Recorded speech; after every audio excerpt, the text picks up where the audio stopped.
En gång i tiden så stod den här loggan för framgång, kvalitet och att tillfredsställa fans. Men på senare tid har loggans varumärke falnat och det har blivit förknippat med lagom, mellanmjölk, helt enkelt inte lika bra saker. Men någonstans så fanns det ett hopp.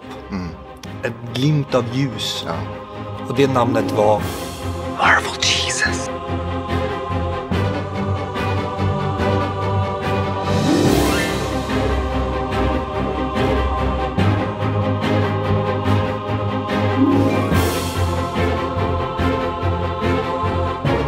Deadpool and Wolverine är regisserad av Sean Levy och i rollerna ser vi, ja ni vet vilka vi ser där. En tillbakadragen Wade Wilson måste rädda världen igen och ta hjälp av ingen mindre än Wolverine.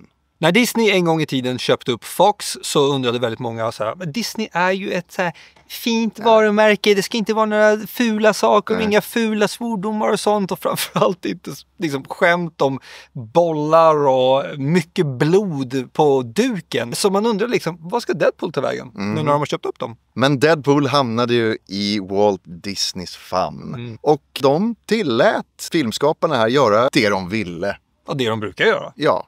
Om man ska vara lite cyniker så är det inte så konstigt, för Deadpool var ju faktiskt en väldigt framgångsrik filmserie. Det var mycket dineros. Så varför skulle man spola ner det i toaletten? Och speciellt nu när Marvel inte riktigt har fungerat. Ja. Eller rent ut sagt inte har fungerat. Det finns vissa saker de har släppt som jag tycker om. Jag tycker Loki är en bra serie. Och en rekommendation om man ska se den här filmen, det är att se Loki, säsong 1 och 2. Ja. Om du är uppvuxen med X-Men-franchisen ska du ha sett det. Om inte, se Logan.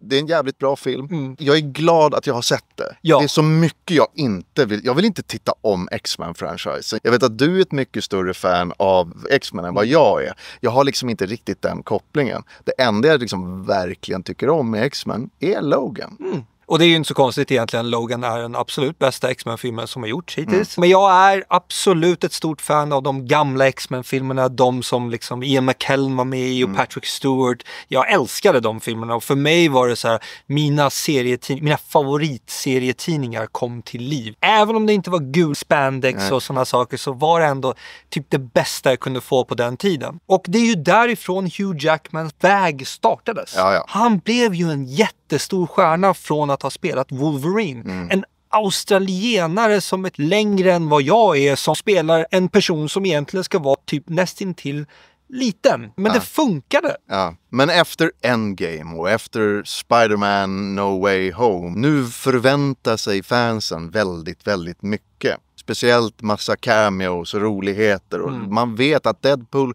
kan bjuda på det, speciellt när de är under Disneys paraflax. Men jag hade inte speciellt höga förväntningar på den här filmen. Nej, inte jag heller. Jag sa ju under filmkaramellerna som vi släppte, det är den film jag ser mest fram emot av alla filmer det här året. Men jag visste inte riktigt vad jag skulle förvänta mig. Nej. Ryan Reynolds, man kan lita på snubben. Alltså snubben är ju rolig och han kommer förbli rolig tills den dagen han dör. Sen om man tänker på franchisen som helhet så är det otroligt mycket serietidningskunskap som finns där. Det är väldigt många referenser till saker och ting som jag tror absolut inte den vanliga MCU-fanet är medveten om, alltså vad de skämtar om. Men om det är någon som de här filmerna görs för, då är det de inbitna X-Men-fansen. Och kan man den loren så blir man otroligt, otroligt nöjd. En av anledningarna till att inte jag var så här supertaggad på den här, alltså det är klart jag ville se den. Jag har gått och längtat efter den till en viss nivå. Men jag börjar känna mig lite trött på Ryan Reynolds. Hear me out. This is same shit every time. Absolut. Alltså, det vore kul nu. Jag vill se Ryan Reynolds i någonting nytt. Men liksom i de första filmerna, The Bad Guys, de är riktigt tråkiga. Annars liksom, jag gillar Cable i andra filmen och sånt där och humorn och cameosen och allting. Men den är så här, den är inte så jättebra. Nej, alltså jag tycker Deadpool 2 inte var superbra. Jag minns inte speciellt mycket från den om jag ska vara helt ärlig. Ettan minns man ju lite mer just på grund av att den var så himla nyskapande och att någon Ryan Reynolds antagligen hade släppt det här lilla klippet på när Deadpool slåss med de här människorna och att alla då ville se filmen och så blev det vad det blev. Det finns ändå någonting där som är historien som är ändå värd att nämna. Absolut. Någonting som de har gått all in med den här filmen, det är marknadsföring. Helvete vad det är överallt om den här filmen, speciellt i USA. Men du nämnde en sak tidigare när det gäller den här typen av film och vad Disney gjort på sistone, och det är det här med cameos. Jag ska inte vara sån att säga att den här filmen inte innehåller cameos. Nej. För min del så måste jag nog säga att det var de sista cameosen jag någonsin skulle kunna föreställa mig. Faktiskt. Jag uppskattar det väldigt mycket. Jag vet inte om det beror på så att jag inte hade några förväntningar och gick och funderade på vad kan dyka upp. Så blev jag överraskad istället. Med No Way Home och så vidare, då var det så att då gick man och tänkte att tänk om det händer och tänk om det händer och tänk om det händer. Nu var det så här, whatever happens, happens. Yeah, and it did. Idag var jag faktiskt ganska trött när jag satte mig ner och tittade på den här filmen. Och den är, rätta mig om jag har fel, ganska komplicerad. I guess, jämfört med de tidigare Deadpool-filmerna, absolut. Om man har sett serien Loki så är det ju The TVA är inkopplad här. Och det syns i alla trailers, det är inga överraskningar. Och då är det här med tidslinjer, olika universum och allting. Och det blir rörigt. Och det är så mycket exposition.